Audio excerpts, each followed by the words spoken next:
perfectly lit kitchen, a stunning designer dress, a batch of homemade marshmallows. It was the picture of perfect domestic bliss. But then came the quiet, chilling silence of a pediatrician's office. And just like that, the illusion completely shattered. Welcome to Starscope Report. Join Jordan and Jamie as they uncover Hollywood drama, music industry shakeups, and, viral influencer scandals. From red carpet surprises to social media controversies, we dive deep into the stories behind the fame. Today's headline is one that really stopped the internet in its tracks. It's based on the viral update.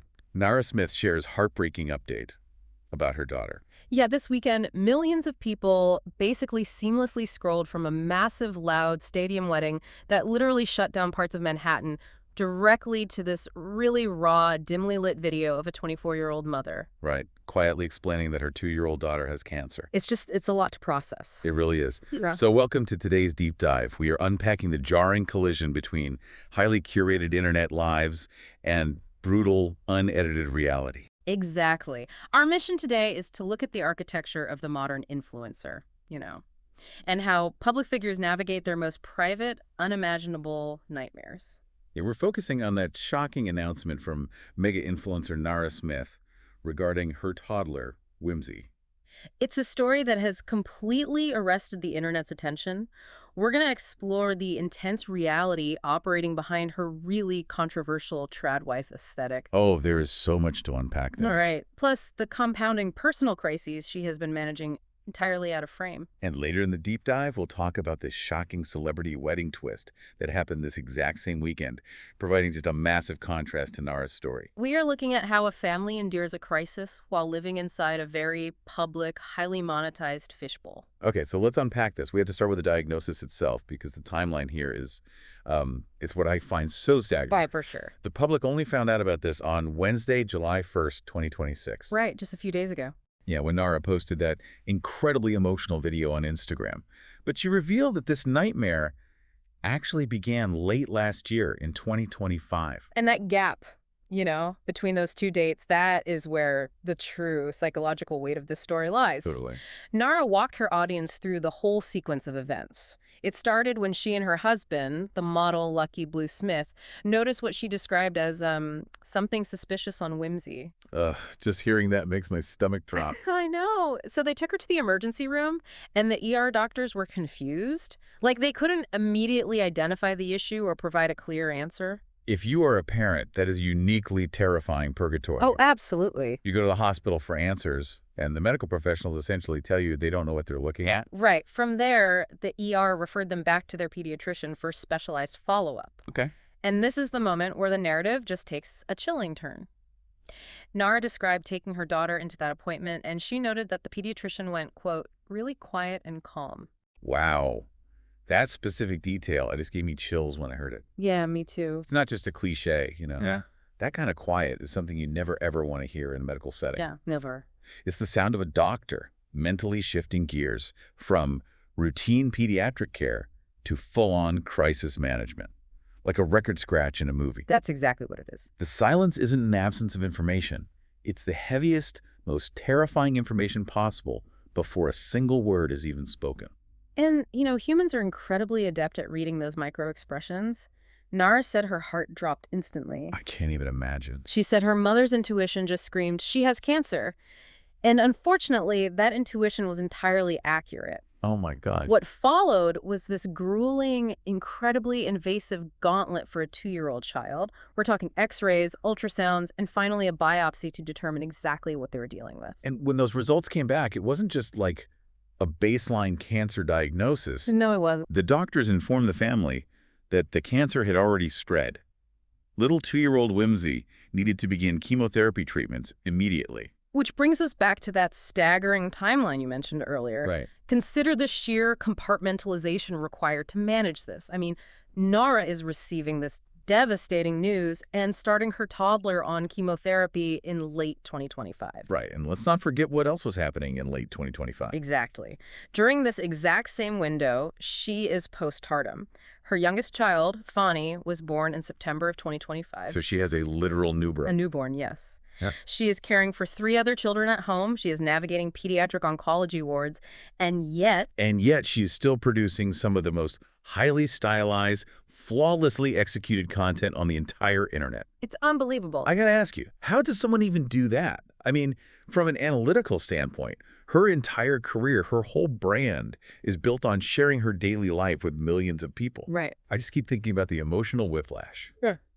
You are holding your child while poison is pumped into their veins to save their life, and then you have to go home, set up a ring light, put on a designer dress, and smile for a camera. It requires a psychological walling off that, frankly, most of us simply do not possess. Yeah, no kidding. But I think it also highlights the dual nature of these online spaces. Like, yes, the internet can be a demanding machine, but Nara also noted in her post that it became a lifeline for her. Oh, really? How so? Well, she expressed immense gratitude to the doctors and nurses, obviously. But she also specifically mentioned how connecting with other parents on forums, people who were facing similar childhood cancer battles, it really helped ease her isolation. Oh, that makes a lot of sense. What? And the public response actually mirrored that perfectly when she announced it. Yeah, the comments were just flooding in. Like the British singer Ray commented on the post calling Nara her beautiful superwoman friend. That's so sweet. It really is. It's a stark reminder that beneath the algorithms and the brand deals, there is a desperate human need for community. Absolutely. By the way, if you're loving these Hollywood twists and deep dives, make sure you're subscribed. We've got even crazier stories ahead, and you don't want to miss what we unpack next. Definitely hit that subscribe button because, you know, that pristine aesthetic she projects is exactly why her audience felt so profoundly shocked by this news. Right. The contrast is what makes it so wild. Exactly. To truly understand the cultural shockwave this diagnosis sent through pop culture, we have to look closely at the architecture of who Nara Smith actually is. Yeah, let's get into that. We have to look at the very specific image she sells to her 12.4 million TikTok followers and her 4.7 million Instagram followers. Because she didn't just stumble into this level of visual perfection. Yeah. Like, Nara possesses an incredibly international camera-ready background. Oh, for sure. She was born Nara Aziza Pelman in South Africa in 2001. Her mother is Lesotho, and her father is German. She was raised primarily in Germany, and she was actually discovered by IMG models at just 14 years old. Which is incredibly young to enter that industry. Very young. And by 18, she had moved to California, and she eventually married the American model Lucky Blue Smith in 2020. And today, they manage this large blended family. They have 3 daughters, a son, and a stepdaughter. But the mega viral fame, you know, the reason everyone knows her name today, that really exploded between late 2023 and early 2024. Oh, yeah.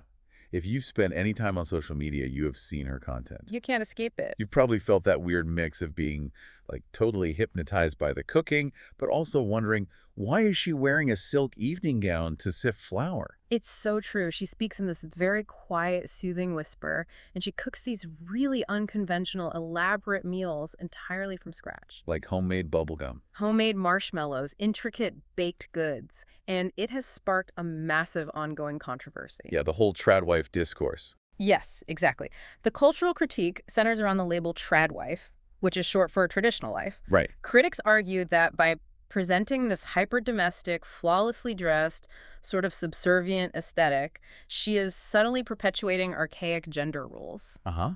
The concern is that she is selling a regressive fantasy to an audience that is largely made up of impressionable teenage girls and young women. Okay, I have to push back on this critique, though. Let's hear it. Because people watch a beautiful woman making bread and immediately scream tradwife. But you have to look at the actual reality of her life. Fair point. Yes, critics call her a traditional stay-at-home wife, but she is a working international model.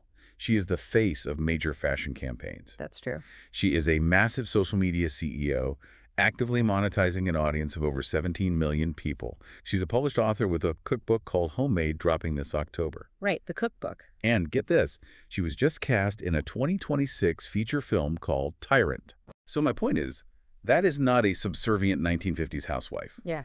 That is a highly modern, incredibly lucrative personal brand masquerading as domestic bliss. Okay, I hear the CEO argument, and it's factually true, but I'm going to challenge you on that defense just a bit. Bring that on.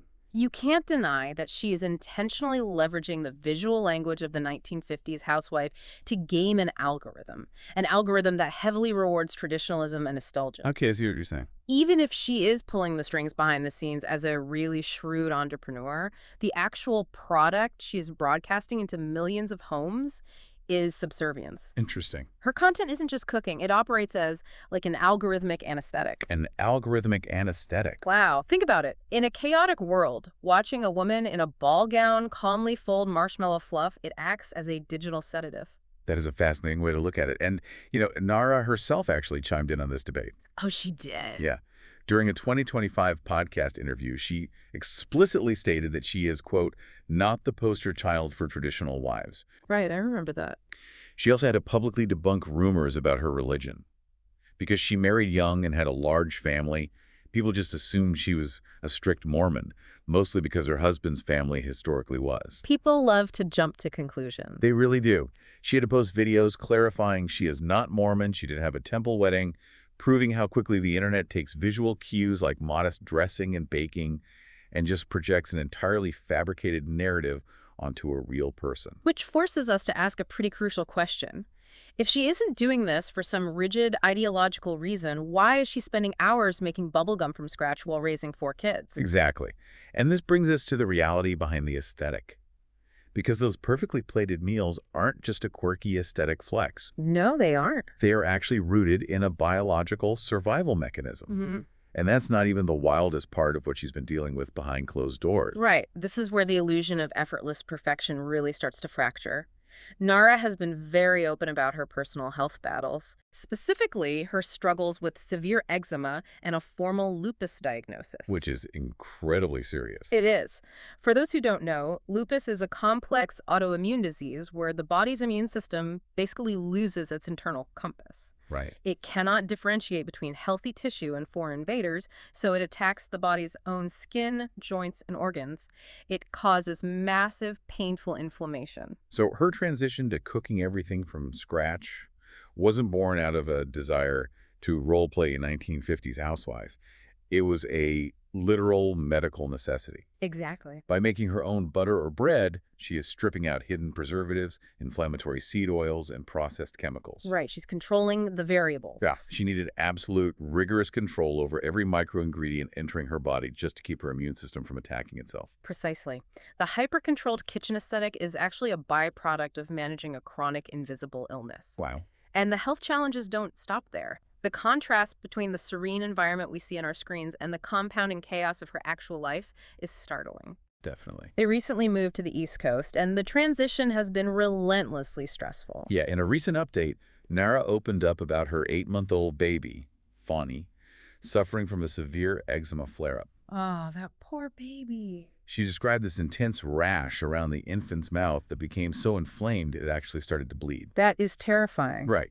As a parent, seeing your baby bleed from a skin condition and admitting that you don't know how to fix it even with your own history of the disease, that is a profoundly vulnerable admission. It completely strips away all the glamour. She even admitted that the stress of the move, combined with a sick baby and the constant flow of people coming in and out of the house to set things up, it gave her what she described as PTSD. It was a complete loss of the environmental control she usually relies on to function. And then the environment itself fought back. Oh my gosh, this part is wild. They moved to a more rural, outdoorsy area on the East Coast and walked straight into a severe tick infestation. Literally straight into it. The story she shared is just, it's wild. It's the pristine influencer lifestyle colliding with rural biology. Yeah, she talked about frantically pulling ticks off the kids and the dog. Her husband, Lucky, was bitten, which triggered severe anxiety for him. Naturally. But the worst incident involved Nara's mother, who was visiting to help.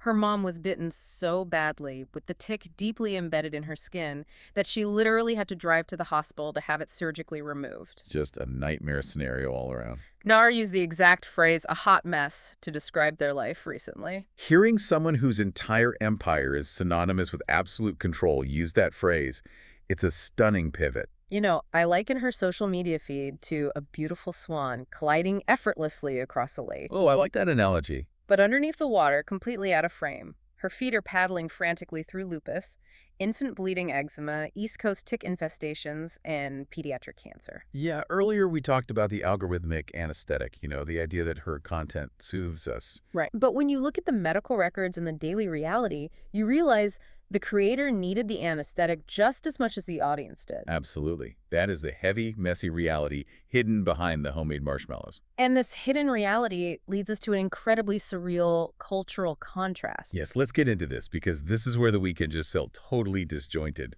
Stay tuned because the juxtaposition we are about to unpack is mind-blowing. Seriously. Because while Nara and her family are navigating this deeply isolating, quiet terror of children's hospitals and rural bug bites, Right?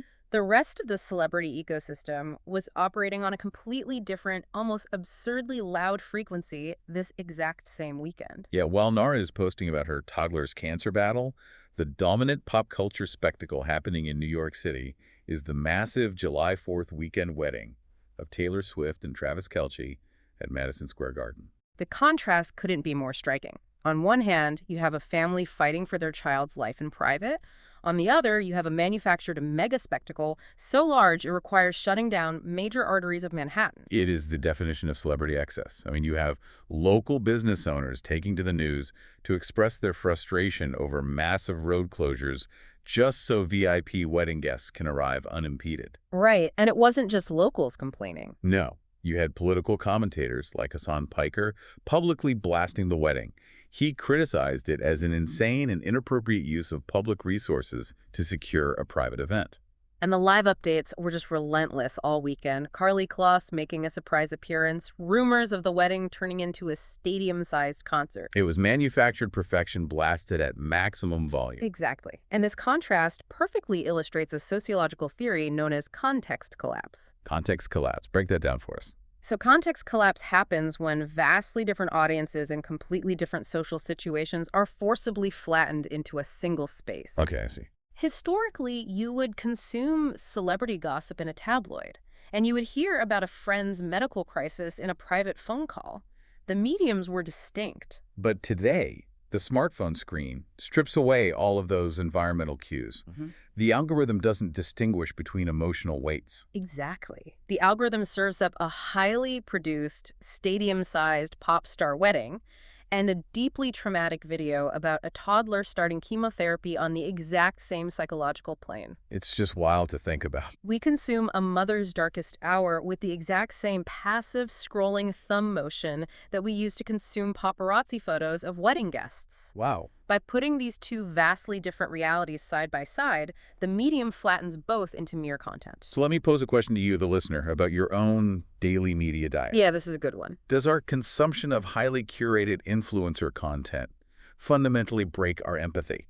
Like, does it make us forget that these creators are flesh and blood people? It's a really important question. Do we just view them as fictional characters in a daily show, right up until a tragedy forces us to look at the messy, unedited reality?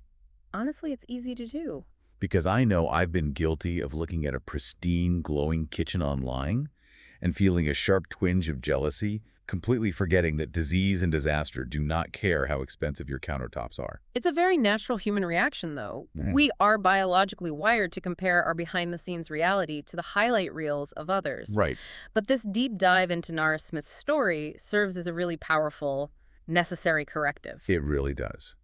If we synthesize everything we've explored today, the devastating cancer diagnosis hidden for months, the chronic autoimmune illness dictating her diet, the intense pressure to maintain a tradwife persona while operating as a modern CEO, the core theme becomes crystal clear. Yes, it is the absolute illusion of the perfect online life versus the indiscriminate, chaotic nature of real-world hardship. No amount of wealth, no amount of luxury clothing, and no amount of painstakingly from scratch cooking can ward off life's random cruelties. That's the truth. A beautifully curated Instagram feed cannot protect you from a pediatrician going quiet and calm. Precisely.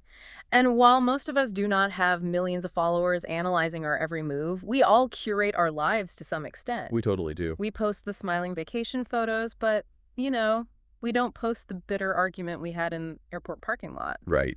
Nara's story is a stark reminder to extend empathy toward the unseen battles happening behind the screens of others.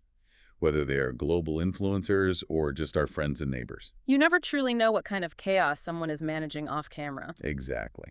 And that brings us to the end of today's deep dive.